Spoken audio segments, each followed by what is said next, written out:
Today, on an all-new Dr. Phil, is your spouse having a midlife crisis? I don't want to end our relationship. I just don't want to be married. He wants to have his cake. Are you seeing other women? No. And eat it, too. There's not anybody in America that believes that. Plus, Miles is very boring. she's been unfaithful. The affair, I never thought that would happen. But what's her other secret? She's been hiding something and wants him to know the truth. This is going to be a changing day in your life. Have a good show, everybody. Here we go. It matters to you. That's what I want to talk about. Are we ready in the booth? Take. Let's do it.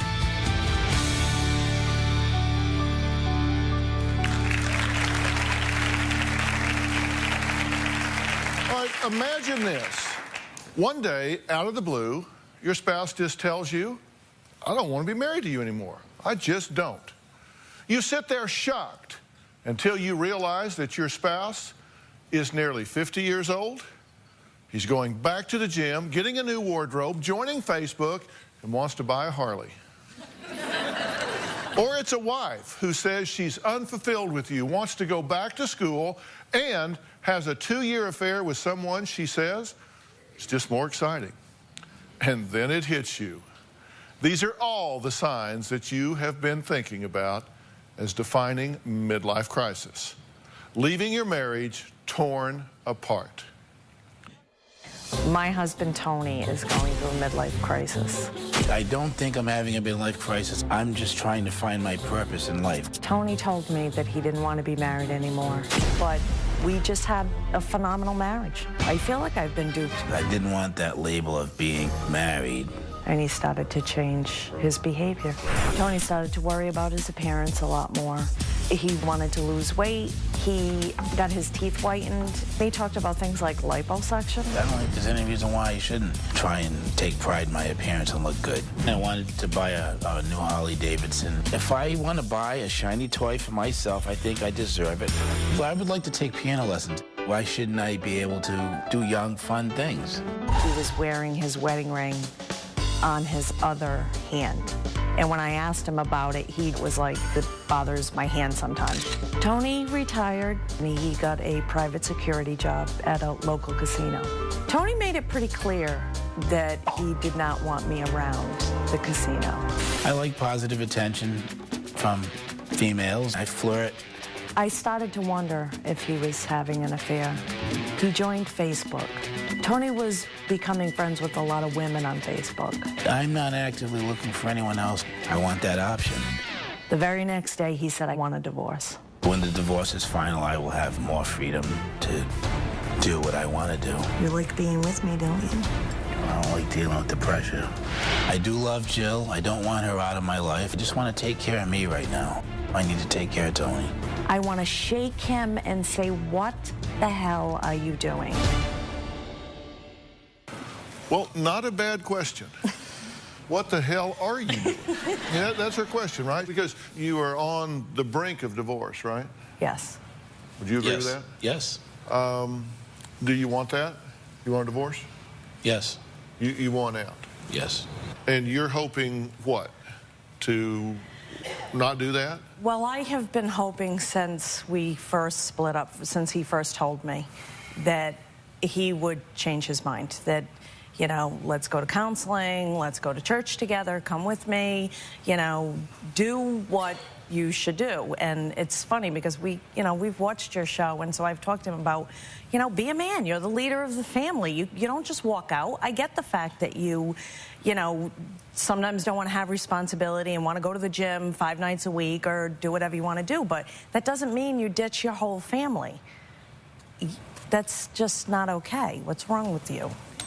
But that's what you're going to do. You are going to get the divorce. You don't think you're ditching everybody, but you're going to get a divorce. Exactly, right. So why did you get married to begin with?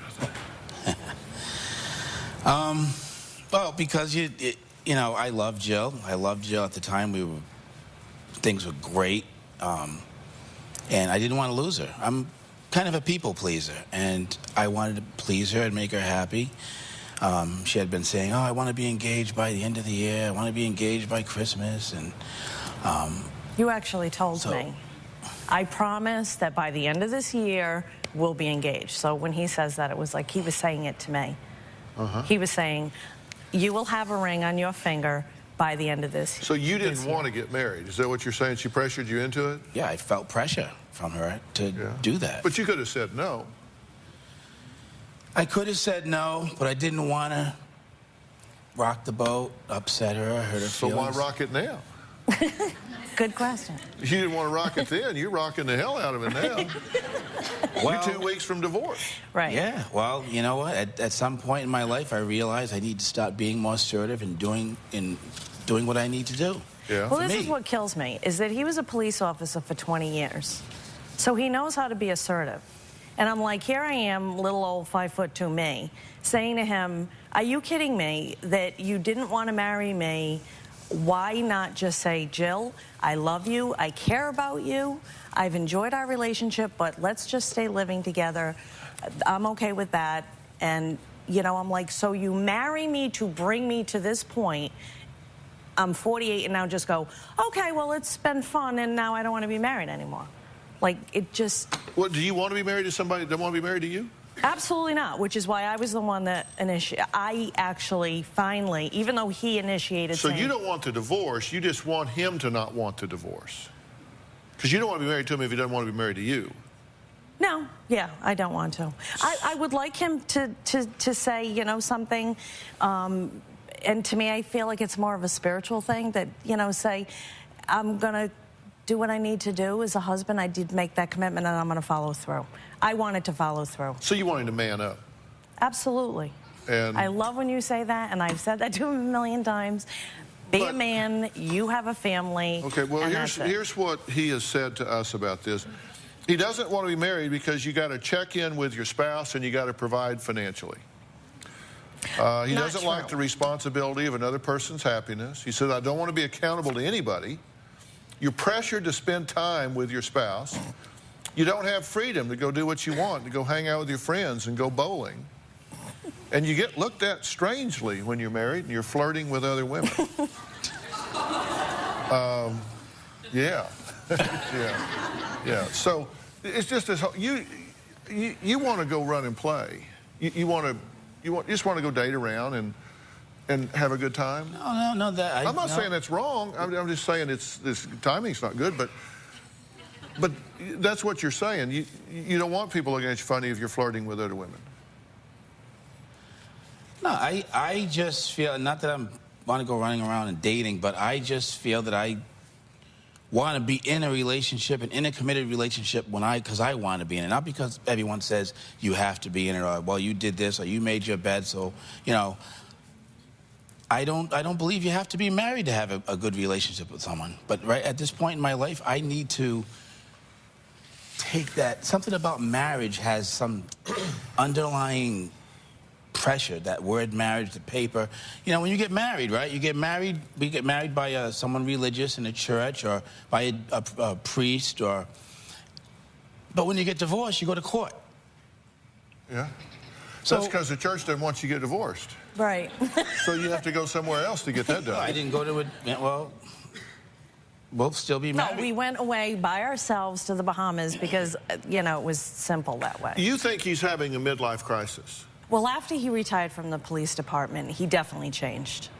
And that was only a year after we got married. So, you know, I was just trying to be understanding. Okay, well, maybe it's just he's lost this sense of identity, because I still have a career. I'm a teacher. And, you know, so I have a strong sense of who I am. Are you having a midlife crisis? I mean, are you like in kind of a second adolescence or something? I understand why people may say that. Well, she says you got a job at a casino, you mingled with women and guys until like 3 in the morning. You stopped going out with your wife then. You started wearing your wedding ring on your right hand. And you started worrying about your appearance. Said you wanted to get your teeth whitened and liposuction, and you wanted to buy a Harley, and you wanted to get a boat, take a cruise. Yeah. Yeah. Piano lessons. So he's going to become a Renaissance man. Well, you know, And I'm not saying that's bad, but I mean, but you can't share that with her. But you know what's funny about this is, wait a minute. What's funny about this is that I'm 48. My children are grown. I make as much, if not more, than he does. So all this that he had said before, that being financially responsible to the other person, not being able to go out. We met at a health club, okay? You were in a bowling league. I never stopped him from doing any of that stuff. I never did. And I almost wonder sometimes, it's like, you know, I think I was too easy. You know how you say, you know, you teach people how to treat you. I was like, you want to go? Go. Have a good time. I don't care, you know? And so he really kind of took it and ran. You know? She didn't stop me from doing that stuff. But it's the guilt. It's the guilt that I feel, you know, the pressure of, oh, you went to the gym, you know, wow, why did you have to stay so long? You do the same thing to me. Go to the gym. It's like, you know, I could do my weight training. I do my half hour to hour of cardio. I do the pool, sauna, jacuzzi. Can't do that in an hour. You do the same thing to me, though, Tony. Every time, if I go to the gym, look, oh, you've been going 3 hours, too. That's because I'm being a little tit for a tat thing. I'm just saying that's what you do to me. I did it to you because you did it to me. So, you know, they are definitely married. It's like I want. We got to take a break. And the bad news is, when we come back, your mother-in-law has a few choice words for you. We're going to hear what they are next. We'll be right back.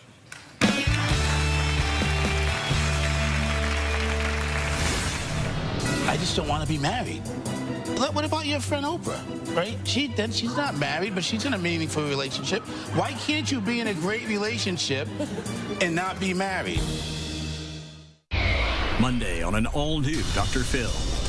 My mother-in-law has given us her adopted son. She can't handle her son's tantrums. You're saying you're overwhelmed. Extremely. Overwhelmed is not an option. They don't want him in an institution. You don't just institutionalize a child because you can't get him to do what you want him to do. If you can't do it, you can't do it. Give him to us and just be done. I am not walking away from my son. But you essentially have. That's Monday. Tony and I still have an intimate relationship. We see each other at least twice a week. He spends the night. We watch TV, we drink wine. It's like we're still married. But then he goes home.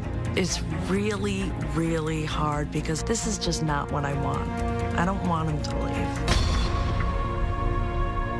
leave. Do you think you're being used for sex? No. No, I like being with him. We like to be together. We have a great time together. I'm not getting divorced because there's a problem. She's a wonderful, amazing woman. She's the best relationship I've ever had in my life. But I just don't want to be married. Hey, what about your friend Oprah? Right? She's not married, but she's in a meaningful relationship. Why can't you be in a great relationship and not be married? Why do you have to be married? Seriously. You'll have to ask her that. You can get me on her show and I'll ask her myself. Yeah. Jill says her parents are not happy. Take a look. No. My relationship with Tony has caused problems with my family. My mom has told me that I was crazy for seeing Tony. She thinks that I'm making a mistake. My parents said to me many times that Tony's just using me. Why buy the cow if you can get the milk for free? They have made it very clear to me that they want nothing to do with him. They think that I should forget about him. You made a mistake. You need to move on. All right, well, Jill's mother didn't want to participate in the show because she didn't want to speak to you directly. But she did have this to say. She said, quote, "I'm not happy with what's going on. I think Tony is using her and he is not welcome in our family anymore. I think Jill should move on with someone who has integrity and honor, which obviously Tony doesn't." If I didn't have integrity, I would just keep going on and not do what I wanted to do and just go along with being married. But I came out and said something. A lot of people out there, I'm sure, want to say something, and they don't. Are you seeing other women? No. So you don't have a girlfriend? No. Because you know there's not anybody in America that believes that. Right now. I mean, I'm not saying you do. But because you've said you want to be able to go out and do things. Why aren't you seeing other women? I'm trying to do me right now, take care of me. I don't feel the need to be with someone else. Jill and I have a great time together. So you just want to start dating her? instead of being married No, I to don't her. want to end our relationship. I just want to end the marriage. I don't want to be married. I don't want that label of marriage. And what's the burden of that label? Pressure. Pressure. I don't know. Well, what is it It's you hard to want to explain. I stop can't put it into doing? words. What is it you want to stop doing? You want to stop going to the same house as her every night? I just want some freedom of choice to choose when and what I want to do, not because society says you're supposed to do this. Look, I'm not trying to talk you into staying married. I don't know if that's what you want me to do or not. No. But I'm just trying to figure out what's really going on here, because there's something you're not saying, because what you do say doesn't all add up to your decision. Because if you didn't like the dynamics of the marriage, you could negotiate that with her. You could say, look, I need more freedom, or I want to have more time to myself. I want us to have some separate lives where you have your friends and I have my friends. And, you know, there were just different things that I want to do. And so I want to negotiate that. That's what you do in a marriage. You negotiate the relationship into something you want. And you say that you love her. You're obviously attracted to her at least twice a week. You're attracted to her, right? Every day, first thing in the morning, he sends me a text. Good morning, sunshine. Have a great day. Love you. XOXO. Every single day. He does that. Every day he texts me or calls me at night to say goodnight. All the time. If I need something done, I'm having surgery, he takes me to the doctor. My car broke down, I had a flat tire, he came and got me. I mean, this is not just like, you know, booty call stuff like weekend, oh, hey, what you doing, I'll come over. Not at all. And I know, I mean, believe me, I absolutely thought with every fiber of my being, there had to have been somebody else. But I know Tony pretty well, and he had serious trust issues with women before he met me. Big time, big time, big time. And I had always known from the beginning, he was like, as long as you don't cheat on me, we're good.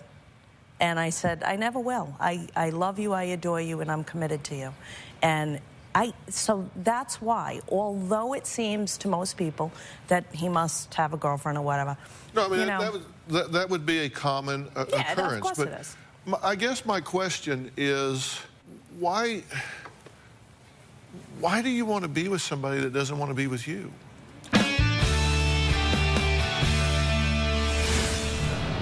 I can understand people saying, oh, you must be dating, you must be having a girl, you're going to leave your wife for somebody else. I'm not going to leave her for anybody else. You're just going to leave her.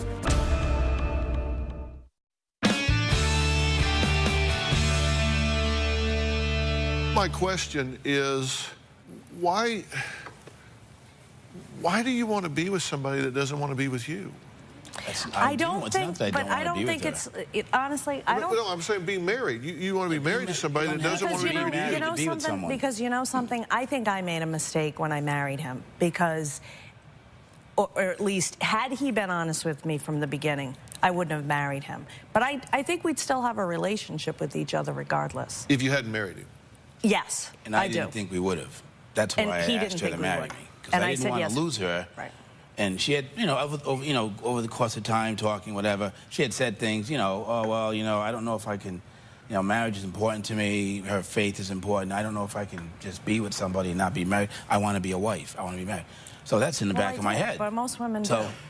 I think a lot of women do. Well, of course. In the back of my head. But I mean, it wasn't like I was going to have kids with him or anything. He says that he felt pressured into this before. If he came back into it now, it would be because he was pressured into it again. Well, that's why I'm kind of like, I'm sitting back and go, hey, you know what? If this was really kind of like my last effort to figure out what do I need to do for me? Okay. Well, let me be very clear about what I think, at least. I think what you need to do is recognize that he doesn't want to be married to you. Right. Now, he may not understand all the reasons why. I mean, he's naming reasons, and those may be the reasons, they may not. But he's saying he felt pressured in this, expected to do it, pressured into it before. And if he came back into it now, it would be under the same circumstance. And the only thing worse than being in a dead-end relationship for 4 years is being in a dead-end relationship for 4 years and 1 day. Right. The sooner you know that this marriage isn't going to work, Right. the better off you are. And he's telling you this isn't going to work. Right. And you need to accept that, because you're not going to change your mind, are you? About being married? Yeah. No. To her? No, I'm not going to. You're going you know, through with this? Yeah, because you can get married again if you want to get married. Yeah, unless she's married to somebody else. What? Unless she's married to somebody else. Right. I would never get married again. Right. Not to him or anybody else. Yeah, no you don't know that. way. Never say never. You No, don't know I wouldn't. that. No, you don't no know that. way. You don't know that. Why bother? I was married for 20 years before I married him. I was 44. I thought, okay, I'm older, I'm smarter, I have my career, my education, my kids are grown up. Okay, this is the perfect time to do this. Will you date? I've gone out on dates at different times when we weren't speaking, but I wasn't, it was. But if somebody calls you and asks you for a date. I've had guys call me and I say no. I don't. Will you go on a date? No, I mean, you're not just going to sit there and let him have now. his cake and eat it too, are you? No, because I'm having my cake and eat it too. I am. Okay. I have a great apartment. He goes over there. I love where I live. I bought a dog. That's kind of like my companion now. So, you know, it's my dog and me. People see what they see on the outside. They don't know what we have. They don't know what we're going through. They see what they see. Right. You know what I'm saying? I can understand people saying, oh, you must be dating. You must have a girl. You're going to leave your wife for somebody else. I'm not going to leave her for anybody else. You're just going to leave her. I'm not leaving her. I'm just getting divorced. Well, you're divorcing her. I'm not leaving her. You just want to change the legal status. Exactly. He wants to change the venue, too. I think that having I've had a problem with trust. I've had trust issues growing up. I was in law enforcement for 20 years. I see people who can lie and sneak and fool you and you don't know it. But sometimes people do things for their reason, not to do things to hurt you. I've been hurt before, didn't know it, didn't see it coming. I have trust issues. I just want to not have to be married legally. Do you think you'll grow old with her? Probably, yeah. If you don't talk her out of being close to me and stuff, you know, people want to butt in, and, you know, you got haters out there who just don't like what you have because they're both having a good time and they don't like it. Oh, you shouldn't be like that.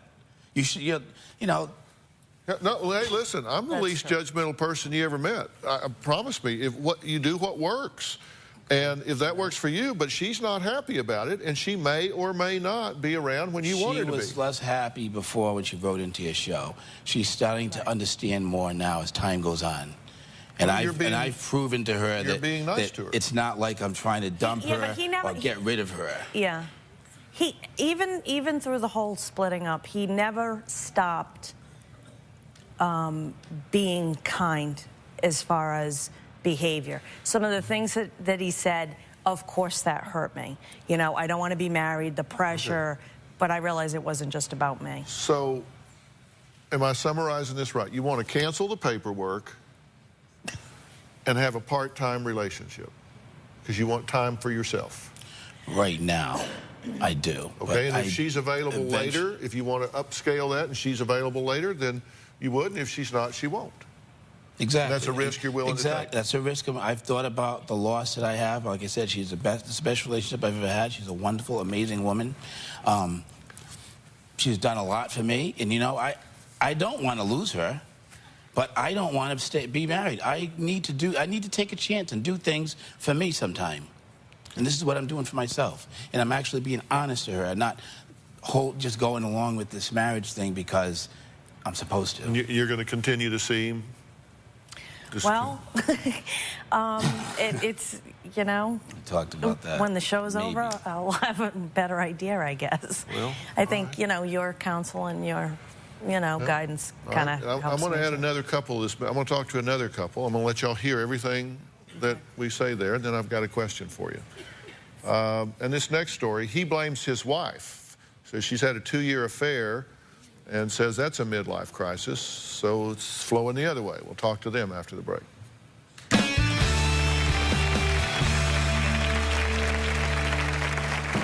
I had an affair.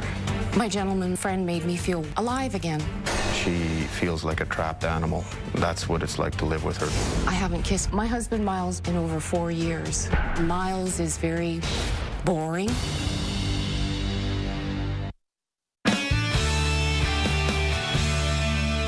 My next guest, Miles, blames his wife's 2-year affair on a midlife crisis. My husband Miles believes I'm going through a midlife crisis. Turning 50 has really been very scary for me. Her actions are somebody seeking excitement that a 20-year-old would want. I'm full of energy, I'm full of life, and I'm bored. I want more out of life. I'm from the big city, and I enjoy socializing. I'm not content just living in a small town. I've never wanted to be a stay-at-home mom. I want a career. I need more excitement. With her 50th birthday come and gone, she is very panicky about achieving goals and more focused on youthful adult activities. Miles just doesn't have a sparkle. Miles is very boring. I had an affair. Miles believes that that was the beginning of my midlife crisis. My gentleman friend made me feel alive again. I lived with my gentleman friend for close to a year. I was devastated. Miles was threatening to take my children away from me, so I had no choice. I had to move back in with Miles. She feels like a trapped animal, pacing around. That's what it's like to live with her. I haven't kissed Miles in over 4 years. Sex can happen, but there's just no intimacy. I'm not in love with Miles. I don't know if I ever have been in love with him. Well, that's pretty frank. Yes, sir. You say you don't know if you've ever been in love with him. That's right. You don't want a divorce. There's been quite a lapse, or quite a duration of time. I think that time is, it's time to go. It's time to leave. You do think it's time to shut it down? I believe so, yeah. Yeah. Is there anything he can do to make you happy at this point? I would love to make things work with Miles, but Miles gets very short with me and wants me just to take some money, take my car and go, and he was threatening court action against me to take my children away. That's why my relationship with my gentleman friend ended, because there's no man that's going to take me from my children. I now have a granddaughter also. I just want some happiness in life, and my age has really hit me hard. I'm wanting more for a career where we live is very isolated. So there's nothing for me. I feel I'm always giving, and he's not giving anything to me, so. But aren't you blaming him for, I mean, you say you don't feel like there's a purpose in your life, et cetera, but you kind of laying all of this at his feet. Why is it his job for you to have a purpose in your life? No, it's not his job to have a no. Miles has gone so much. He's quite content being a small town man. That's where he has grown up and lived, where I've lived in the big city, and I would like to know that maybe there's a chance for us to move, to do something, but we have family land, we've got to stay there. It's like, you know, give me something else here to go with. See, here's the thing that I'm trying to impress upon everybody. Relationships are negotiated. I mean, you have to be willing to have some give and take in a relationship. I mean, one person wants 1 child, another person wants 4. One wants to live in the country, another in the city. Somebody wants a career, another wants to be stay at home. I mean, at some point, everybody has these frictions, and you got to negotiate it. You don't just go have an affair and then quit. I mean, that doesn't work. I mean, there's no way that bringing a third party into a relationship is ever going to make it better. No. I realize that. That's not going to make it better, not ever, ever, under any theory or circumstance. But when you live with somebody and you're ignored, and when they do come home, you're snapped at for things. The affair, I never thought that would happen. Like you just said, never say never. But there was a spark, there was a friendship that had developed, and it happened. And so then you compare this relationship to that relationship. Because you said the affair made you feel alive, made you feel vital. Well, it's real easy to be charming a couple hours a week. You're not having to share bills and kids and the damn dailies, all of those things. That's why it's not a fair situation and circumstance, because you're comparing apples and oranges. That's kind of a fantasy existence. But I did move in with the man. Well, it became very tense, and I couldn't stay in the family home. I had to let my children stay there. I was 2 miles away from where they were, back and forth, looking after 2 homes. And I had to go back. I'm financially, I don't have any money. He has it. I had a career in my 30s. Are you leveraging her with the kids and money? I'm not leveraging her for the kids or money. What I want is, if she's so inclined to leave, get yourself organized. Get yourself set so you're not uprooting the children and removing them from their lifestyle, their community, into a totally different environment in which they're not familiar with. We have a preteen daughter, a boy that's 10 years old. I don't think it's beneficial to them that they be pulled out of their lifestyle. I got to take a quick break. Now, next, Elaine says she has something big that she needs to tell Miles. We'll hear what that is when we come back.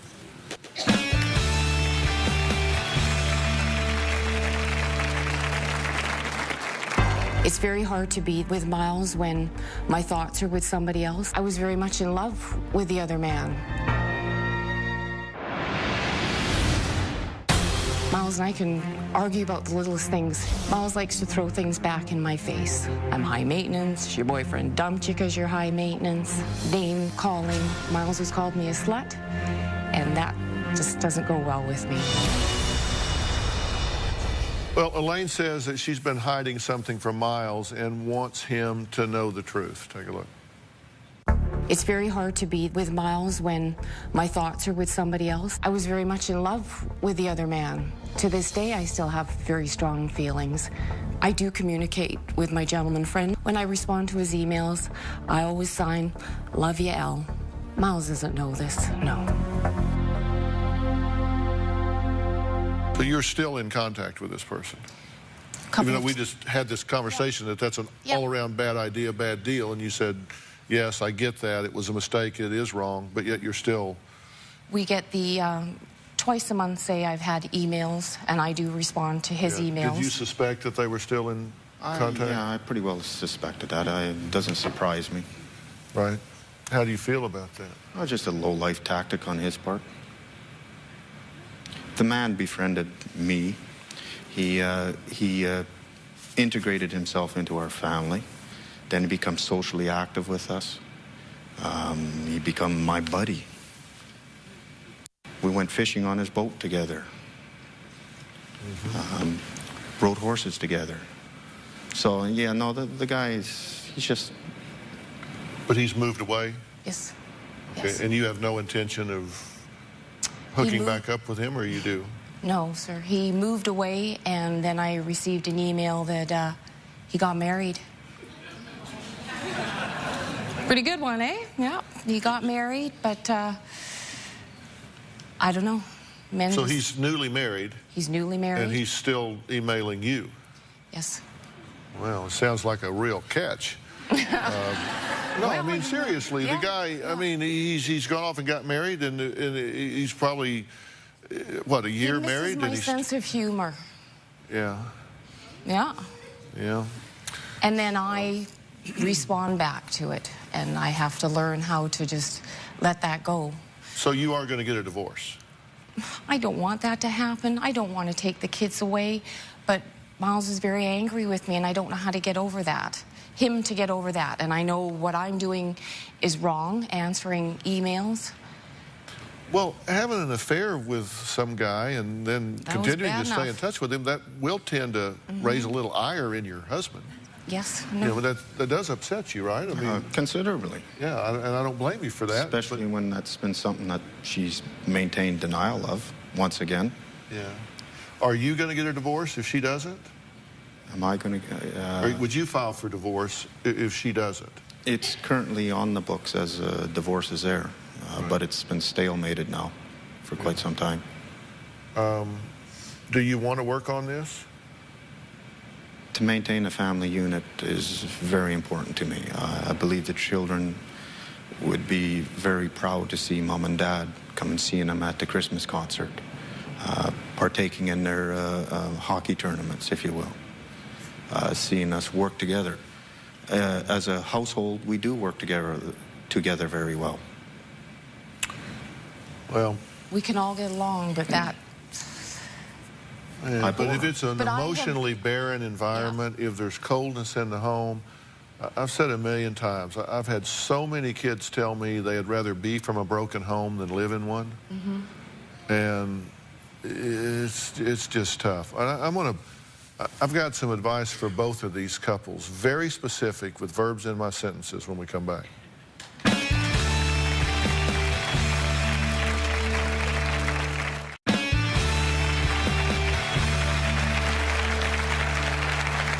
Today we've been talking about midlife crisis, or is it just an excuse, something that we assign to what happens when people have a change of heart. Tony, you guys have been married for like 4 years. You've known for 2 years that this wasn't the right thing for you, correct? Yes. And you guys have been married how long? Since 2000. Yeah, since 2000. So But we've been together since 98. Yeah, so you've got a history here. And, you know, let me just tell both of y'all, when you choose the behavior, you choose the consequences that go with it. I don't care what you do, whether you stay married, you don't stay married, whatever.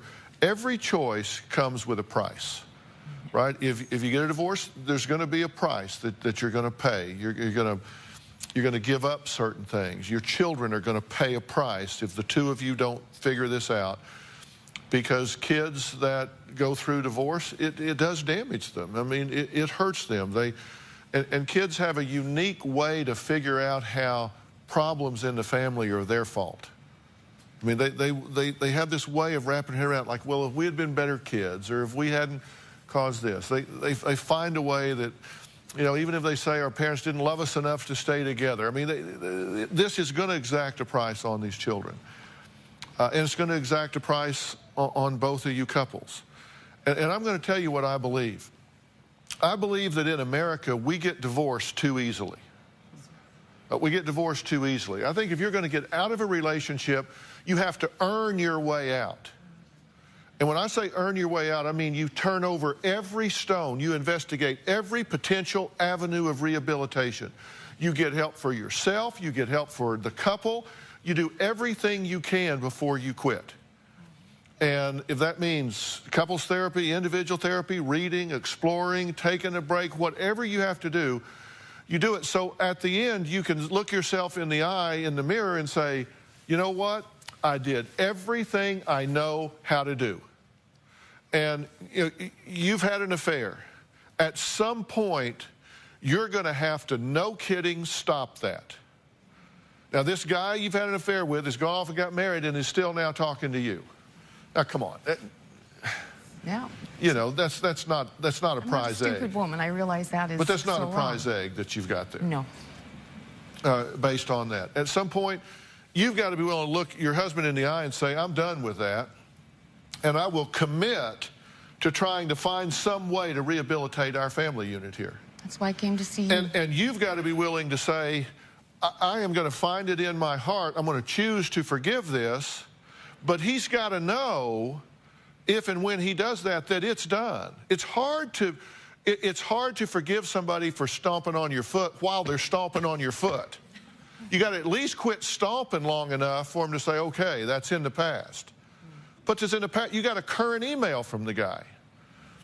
So, you can't do that. The thing to do for you may be to get a divorce. It may be, because you just may be at a point where you say, I can't give what I need to give. I'm going to go over here and focus on me for a time. And I don't think you ever invest so much in a relationship that if it fails, you become emotionally bankrupt. You know, that's not good. You two, I can tell you, you two are not ready to get a divorce. Long suffering is not working. The fact that you've been suffering for a year or 2 years or 3 years or 4 years, that's not earning your way out. That's not working. You're just suffering.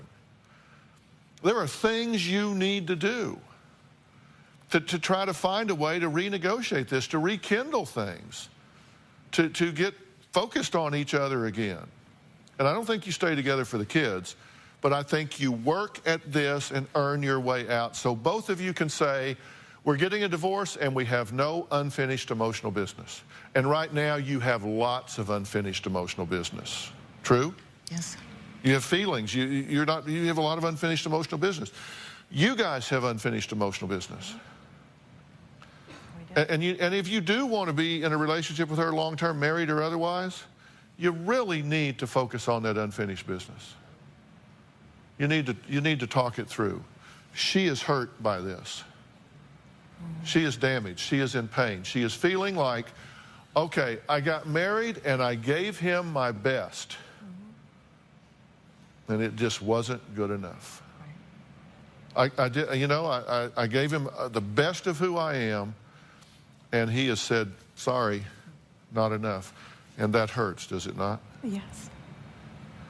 And you talk to yourself about that when you're alone. All the time. If you do love her, and I actually believe you do, you need to tend to those feelings. We'll be right back.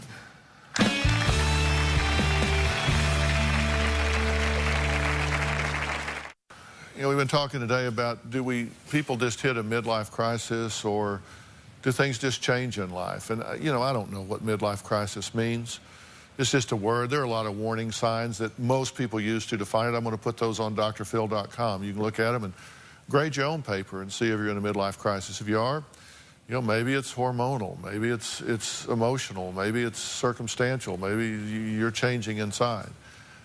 But when we make commitments in our life, we need to take them seriously. And I'm glad we've talked about that today. It was two couples in very different situations. Thanks for being here today. So.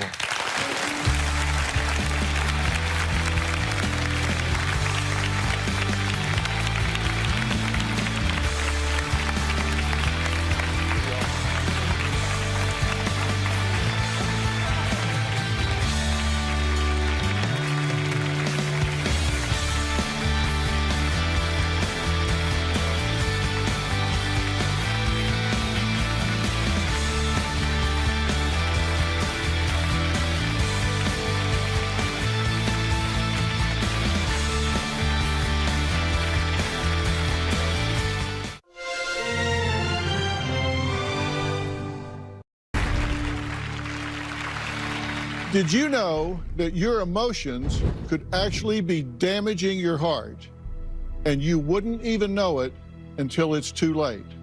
Emily says her motto is that a good time is earned after everything on her multiple to-do list have been completed to perfection. But was the stress of that lifestyle the cause of her recent heart attack? Take a look. When it comes to me, I believe I have a type A personality. Getting things done, I always seem to have a list for everything. Grocery list, work list, long-term list, daily list. My desk for work must be organized. Everything is organized. Pantry, closet. I'm an architect. I will drop anything to meet my clients' needs. If I'm trying to relax or going for a walk and they need something, it often means late nights and weekend work. About a year ago, I was under an enormous amount of stress and a lot of long hours.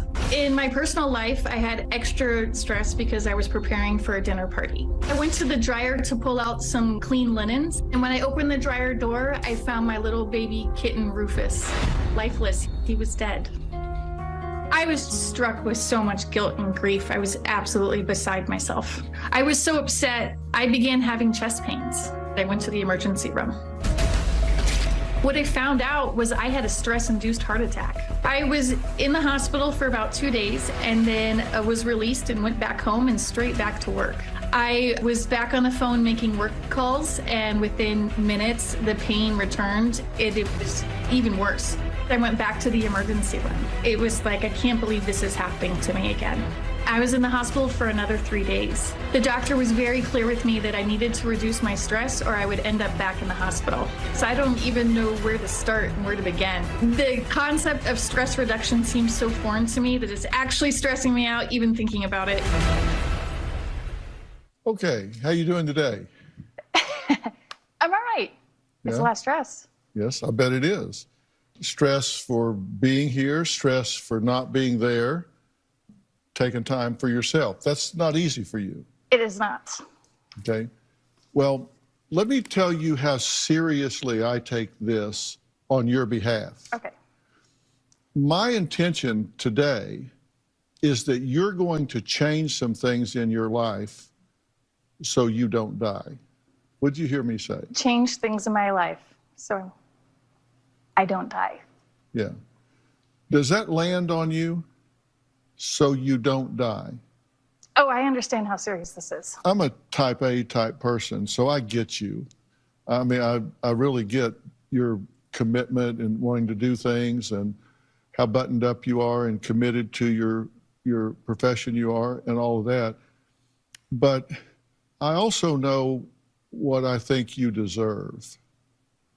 And I don't intend for you to leave here without having that same vision of what you deserve. What I deserve is an interesting concept of... Foreign. I would, yes. Yeah. You say that you'll sleep when you're dead. That's not a really great motto anymore. And you're really proud that you can sit at your desk for 8 hours and only take one bathroom break. You soldier on, right? I'm very efficient. Can you relax? I'm trying. I'm trying new things. It's difficult when I mean, a lot of my relaxation things usually involve being competitive, or it's just kind of reevaluating the whole life of... No, that's activities that distract. Can you relax? Stand up. Okay? Okay. Can you be tense? Yes. You got that? Yeah. Okay, just turn this way, face here. Okay, I want you to put both arms out to your side, and I want you to make a fist just as tight as you can. Okay, and I want you to hold that, and then I'm going to count to 3, and then I want you to just completely relax your arms. All right, 1, 2, 3. Okay, that's relaxation. No, I mean, it's better than it was before. My point is, you don't know what relaxation is. I think that's a fair point. Okay, because I'm going to do this, and you count for me, and then I'll relax on 3. 1, 2, 3. Okay. Okay, lift my arm up.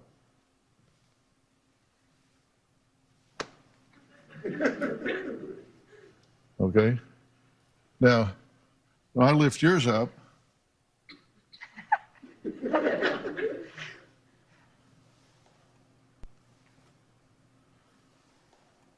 squeeze. On 3, we're going to relax, and you're going to drop it like it's 500 pounds. 1, 2, 3. There you go. Okay. That's an absence of tension, okay? That feels foreign. It does feel foreign. I bet you haven't ever felt that before. Now, if you can get to that point where you could have that throughout your body 2 or 3 times a day, do you think it would make a difference in your life? Yes. I mean, I looked at everything, and here's a picture of your desk. That's beautiful. I looked at it and I thought, this woman must have been potty trained at gunpoint. Oh, it's something that I knew it was all my mom's fault. Yeah. Now, we went in your pantry with the camera, right? You took pictures for us. Let's take a look at this. Do you see anything out of order there? I do. What? The label on one of them should have been turned. You guys turned that, didn't you? It didn't take you a quarter of a second. Yeah, you feel like you need to race home and... I'll call someone after this. Yeah, okay. All right, I think I've made my point. Next, Emily's best friend worries because the word chill and relax are not in their vocabulary, and I just demonstrated that physiologically as well as mentally. He says he's concerned she will never change her perfectionistic personality. We're going to add him to the conversation after the break. Emily and I are best friends. When it comes to Emily, everything needs to be perfect, everything. Emily has a lot of hobbies, French needlepoint, her millinery work. She's also a great artist. She puts a lot of pressure on herself to maintain this level of perfection. I'm not surprised Emily had a stress-related heart attack. She's been going 100% all these years, and it was bound to catch up to her. I'm really concerned. I want her to listen to professionals, take it to heart, and take care of herself before it's too late. From her meticulous crafts to perfectly planning everything to a T, Emily's best friend Jeff says he worries she will never be able to de-stress her life. Now, also joining us is my good friend and someone I have tremendous respect for, Dr. John White. He's the Chief Medical Officer of WebMD. You all know WebMD, right? He has written a new book called Take Control of Your Heart Disease Risk. Now, when you read this book, you would think that he had written this for you, that he sat down and said, okay, I'm going to write her a personal book, a personal journal. And this tackles how mental health and the heart are inextricably intertwined, plus a whole lot more. So please give a warm welcome to my good friend, Dr. John White.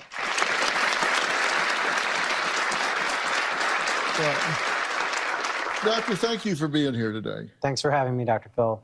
When we talk about heart and such things as stress, anxiety, depression, they are so closely linked, and that has had a tremendous impact here. And of course, Emily knows that now, and her doctors have told her that, but that's true with everybody, correct? Absolutely. And I'm not sure how much the doctors really have told you, because as we've talked about, many doctors don't focus on the role of our emotions, the role of our stress, and how it really impacts the heart. Jeff, you say you weren't surprised when she had a stress-related heart attack because you see how tightly wound she is. She's been like this ever since I've known her, which is almost 25 years. She's tightly wound.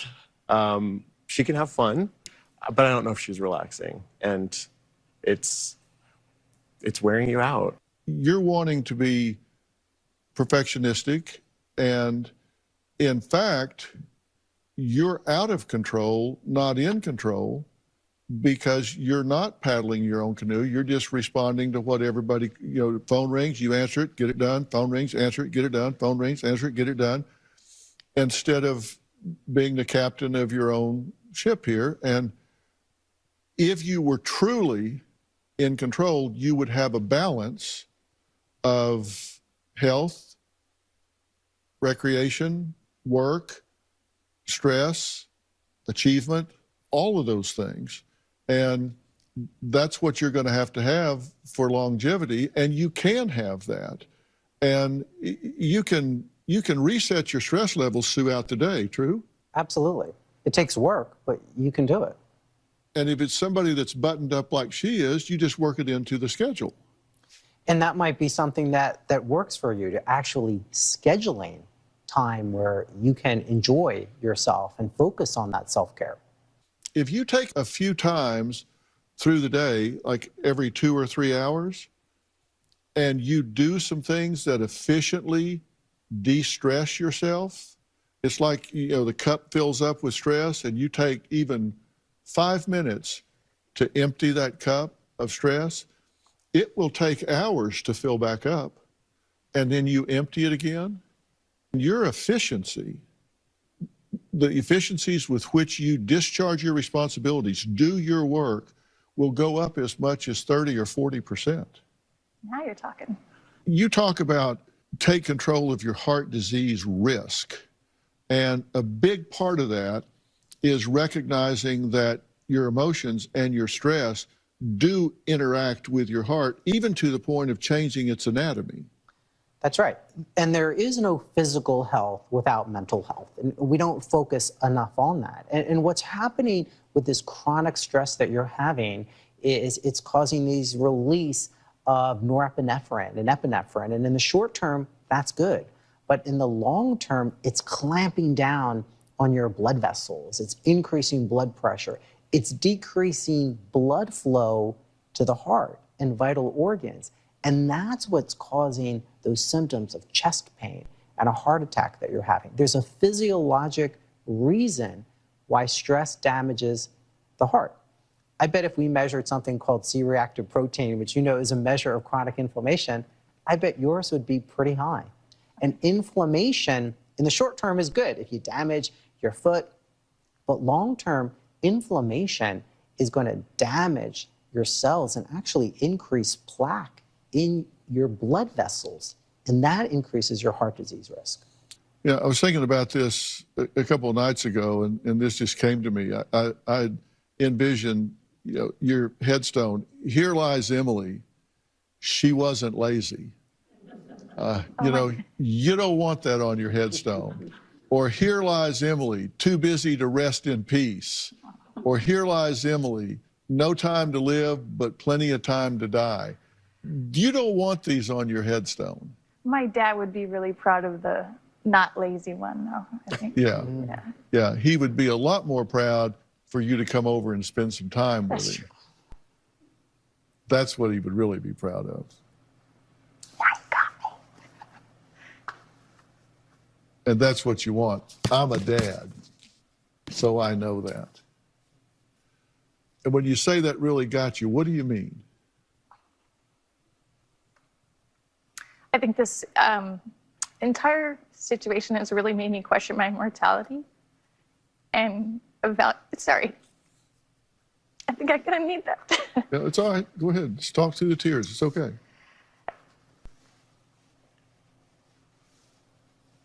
Sorry. You question your mortality. What's important to you? Prioritize. Time with my dad would be up there. Yeah. And it's a gift to him for you to take care of you. And I want you to listen as we continue talking. We're going to talk to another situation, and this is a father whose cardiac issues arose after the tragic death of his 5-year-old son. Now, could his grief and sadness have caused his heart to literally break? Well, we're going to meet him and his wife next. And I want you to listen to everything that we say before we finish. We'll be right back. A horrible scene on Monday Night Football as a player for the Buffalo Bills collapsed during the game. Safety of Damar Hamlin is in critical condition and was given CPR on the field. Damar Hamlin, we are hearing him speak for the first time since he collapsed from a cardiac arrest during a game. Hamlin posted a video on social media over the weekend thanking the medical staff who saved his life and the people who have been rooting for his recovery. It's just been a lot to process, but I can't tell you how appreciative I am of all the love, all the support, and everything that's just been coming in my way. Buffalo Bills football player Damar Hamlin's on-the-field cardiac event was not only an amazing story of survival, it also put heart health at the forefront of conversations right now. Now, parents Tyler and Megan's son Maddox battled a congenital heart defect from the time he was born, resulting in a successful heart transplant at just 17 months old. But on May 19th, the unthinkable happened.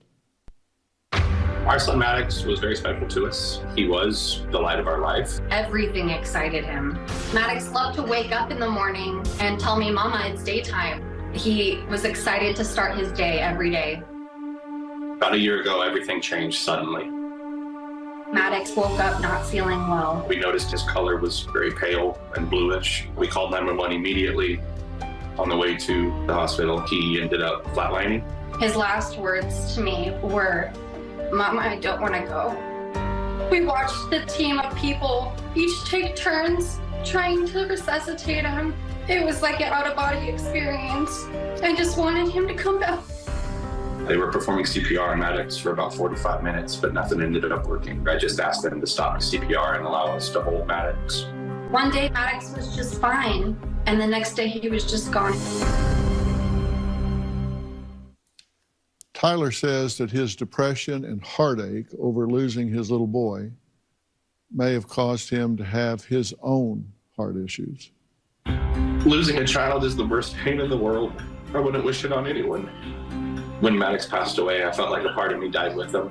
I haven't been the same person. It's affected every aspect of his life, his work, his sleeping, pretty much any of your day-to-day activities. What runs through my mind is I may have failed my son. I had one job and he's not here anymore, so I failed that job.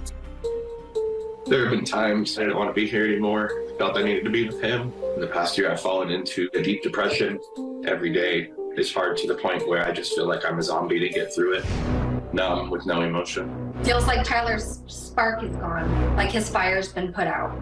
I feel like my sadness and what I've been through has definitely affected my own personal health. The doctors discovered that my left ventricle of my heart is also enlarged. At this point, I'm just scared. I've been having a lot of chest pains. I feel pain sometimes in my back, my shoulder blade area. My hand's been tingly and numb. I feel like a lot of times I'm living inside of a nightmare that won't stop. Well, Megan, Tyler, it's good to meet you both, and nice to meet you. Terrible circumstance. One thing you will not hear me say today is I know how you feel. I don't want you to. I don't want to know how you feel, and it would be stupid for me to presume that I do. I'm so sorry that you're having to go through this. And you said something, Tyler, that I had a hard time listening to, actually. You said that you feel like you failed him, that you had one job and he's gone. Tell me about that. I'm dad. I'm supposed to be his protector. It's like my other boys. And I feel like I failed him. Everyone says not to blame yourself, but he's gone. He's not here. What would you do different if you had it to do over again? Nothing. I did the best I could. We did the best we could. There's nothing we could have really done. Could either of you have loved him any more? Probably not. I mean, He was Megan, the light of my world. I mean, could you have loved him any harder? Could you have prayed any harder, loved him any harder, cared any more deeply than what you did? I loved him with my whole heart. And I like to think of him as just pure love himself. He made it a point to make everyone in his world feel very special and loved. You want to say there's things we could have done different, you know? We feel guilt, we feel... but there's when we were told, when we think about it, there's nothing else. Absolutely, there's nothing else. I look at everything that, you know, we've heard the story. I look at the joy in his eyes and his heart and the way I mean, look at him hanging on to you and the pictures with you. I mean, this was a force of joy and love and delight that was in this world, and he knew nothing but that, thanks to the two of you. That was his trip through this world, and God bless you for being his parents. He won the parent lottery. I won the lottery with him. Yes, and then it works two ways. And so now, you know, not even God can change what has happened. And, you know, I've been talking to Dr. White about it, and you know, on page 39 of this book is chapter 4, which is depression. And look, you're not ever going to get over this loss. Not ever, ever, ever will you get over this loss. What you'll do is you'll get through it. You'll find a way to fold it into your consciousness, fold it into your being, and hopefully you'll get through it to the point that when you think of him, you're filled with joy for who he was and what you had, instead of the pain that you experience from the loss. Dr. White, when you have prolonged depression, then you can actually die from a broken heart. It changes your heart, and it can be, we'll talk about that, because you talk about in chapter 4 of take control of your heart disease risk. And there's something called Takotsubo cardiomyopathy that you and I have talked about. That's the Japanese named it after a fishing pot that's used to catch octopus, and it rounds out a bowl with a narrow opening. And that's what likely happened with your heart as well, that it increased that size of your left ventricle, and it didn't allow it to pump well. So you're not getting oxygenated blood to the rest of your body. And it's just the surge of emotions that literally is changing the way your heart functions and the way that it's shaped. And Maddox was not an only child. No. You have how many? 5 boys, including Maddox. So you have 4 boys at home. Yes. And those 4 boys need their mother and their father. I mean, look at what a beautiful family. Thank you. Congratulations to y'all for having such a beautiful family. They need their mother and father. And by the way, they don't need part of them. They need all of them, including the memory of Maddox. They need you to talk about him, and you don't need to hide crying in front of them. It's okay for them to see that. It's okay for you to talk about it. But they don't need you to be a martyr on Maddox's behalf. They don't need you to join Maddox. They need you to stay with them. They need a daddy. They need a father and a mother and a daddy and a mommy. That's what they need. And as Dr. White says, you have to make choices that protect you. Megan says since the loss of Maddox, she has been rushed to the ER multiple times for chest pain, but all of her tests have come back clean. We'll talk about that after the break. About a year before Maddox passed, my grandfather moved in with us. My wife, Megan, and I became his caregiver.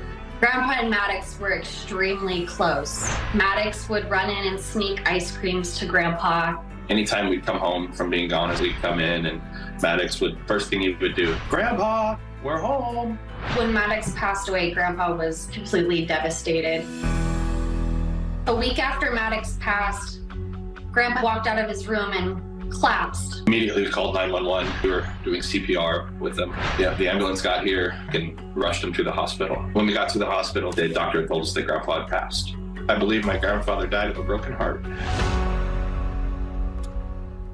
Well, I have Dr. John White here today. He's Chief Medical Officer of WebMD, and he's written a book called Take Control of Your Heart Disease Risk. And we're talking about something that doctors don't talk about very often because, frankly, it's complex and it takes time, and that's how mental health impacts your heart. And Megan says, just like her husband Tyler, she's been struggling with her emotions, of course, and having heart issues since losing their son, Maddox. At this point, I'm really concerned for my wife, Megan. With all the stress of losing our 5-year-old son, Maddox, I've been struggling with anxiety and depression, panic attacks. I've been having really bad chest pains, sometimes unbearable. My heart races. I just have this constant pain in my chest, and it just feels so heavy. My chest pains have been so bad, I've gone to the emergency room a couple times. But the crazy thing is the EKG doesn't show anything wrong. I feel like no one understands what it feels like to go through this grief. I just pray one day I can feel normal again, but I don't know when or if that can happen. I don't even think it's possible. Megan, I think you're right. Normal is in your rearview mirror because of what you two have been through. You're not ever going to feel the way you did before these losses that you've been through, certainly the Maddox loss. So that means that part of your life is of what you call normal is gone. So that means you have to create a new normal. And that new normal is with Maddox as a memory, Maddox as a relationship that you have that's spiritual, not physical, that you commit to keeping alive by talking about him and having pictures and talking about him at holidays and Christmas and around the table and making sure that the children never forget him and all of those things. It's a new normal. We got to be there for our kids. Right. There's no other option. You've got to find a way, and you've got to take care of yourself, and you've got to take care of yourself. And that can be done, right? But to do that, you've got to manage the emotions. That's right. And self-care is probably the last thing that you want to talk about right now, to take care of yourself. And people forget that 12% of first heart attacks are fatal. People don't survive. So if you don't start trying to address the issues of depression and anxiety, that's going to increase your risk. One of the things that depression does that people don't talk enough about is it actually changes the way our platelets work. And platelets are good because they help with clotting, right? But when they clot at the wrong time, that's when people have a heart attack. And that's what I'm concerned about, the risk that you're having for yourselves, because you want to be around for your children. But if you don't start to take care of yourself, it's going to add up over time, as you and I have talked often about. It's those daily choices over time. Sometimes parents don't want to cry in front of their children. And what Dr. White is saying is it's actually cathartic to cry, to let that out. You hardly ever see anybody have a heart attack crying. You know, it's because that's cathartic. That's letting the stress out. That's letting it go. It's when you try to stuff it down and keep it all inside, and you don't want to do that. You don't need to do that, and you want a role model for your kids. I don't think we necessarily have a problem with letting it out. It's when does the pain go away, you know? It transforms, and it doesn't go away. It transforms. The memories transform, and there was such joy in this young boy that you just simply can't look at that face, and you can't look at that face time and time again and not find a smile. I close my eyes and I picture him and I see a smile, and I could be almost not breathing. It hurts so bad. And when I see a smile, when my eyes are closed, it's like almost like the arm dropping. Yeah. Yeah, I can feel it kind of release. Yeah, it releases out of you. Do you believe that he's able to look down and see what's going on here? I believe he had a big part in all this. Yeah.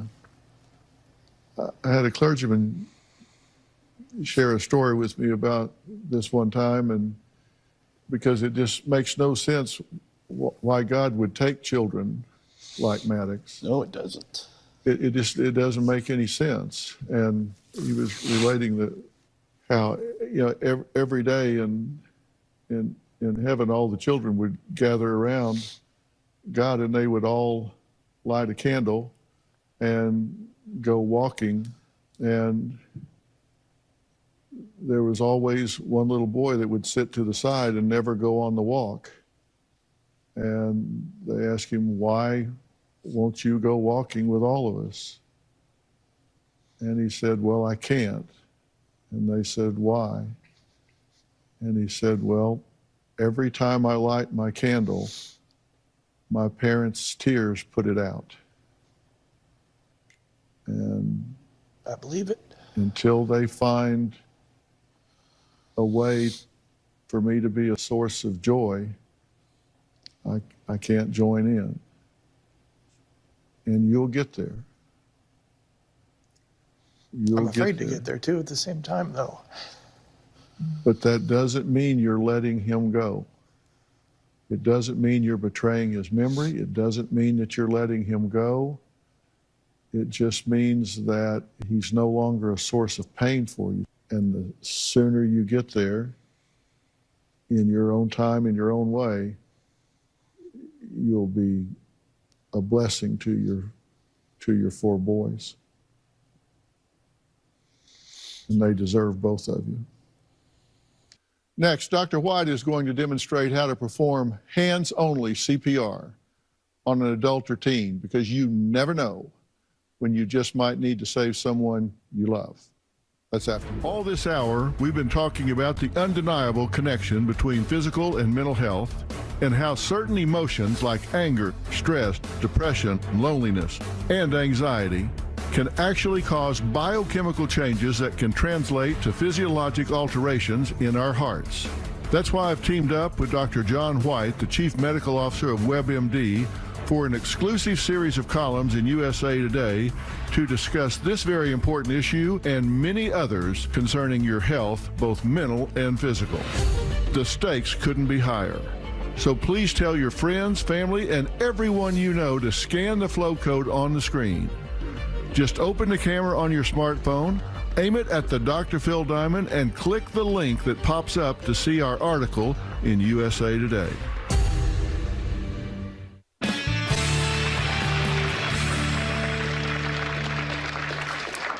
Before the break, I said that Dr. White was going to demonstrate do's and don'ts of performing hands-only CPR on a teen and adult. So, Dr. White, show us how this should go. Okay, so here we have a mannequin that I'm going to demonstrate on. So what the American Heart Association wants you to know is that if you witness either a teen or adult suddenly collapse, you focus on 2 things. The first is to call 911. That's really important. That's the first thing that you do to get help on its way. Either you do it or have someone else do it, and then perhaps keep it on a speakerphone. And then the second, as Dr. Phill mentioned, is to do hands-only CPR. And the key is that you want to do it fast and that you want to do it hard. So I'm going to get down next to the mannequin, and this would be the person, and you'd want them on ideally a hard, flat surface, so you don't want them on a bed. And what you're going to do is you're going to put the palm base of your hand right below the sternum, and then you clasp your hands together. You're going to need to compress about 2 inches down, and that is a bit deeper than most people think. And that's key. You really have to push down those 2 inches to have compression.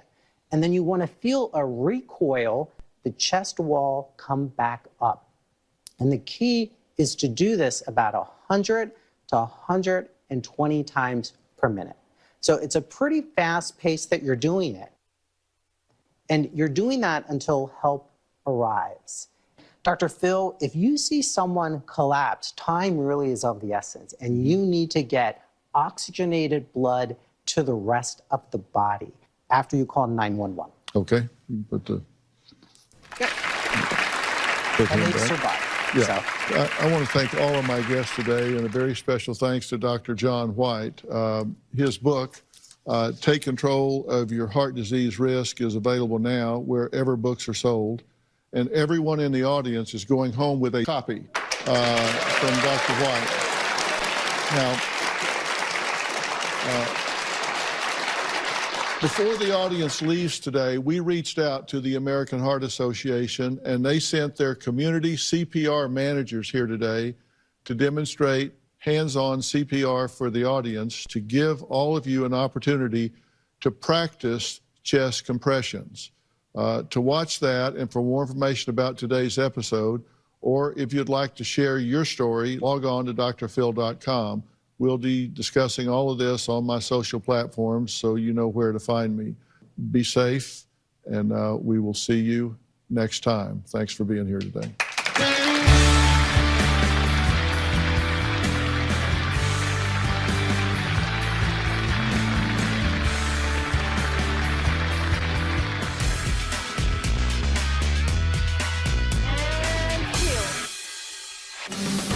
with the heel of your hand. That's right, correct. It's not your arms that you're using, it's your entire body weight. Yep, faster. All of your energy is going to be on the heel. Yep, put straight down. There we go. Oh, there you go. Arms straight. Keep it as straight as you can. Arms straight, and then push hard and fast. There you go. Yeah, just like that. Perfect. There we go. Yep.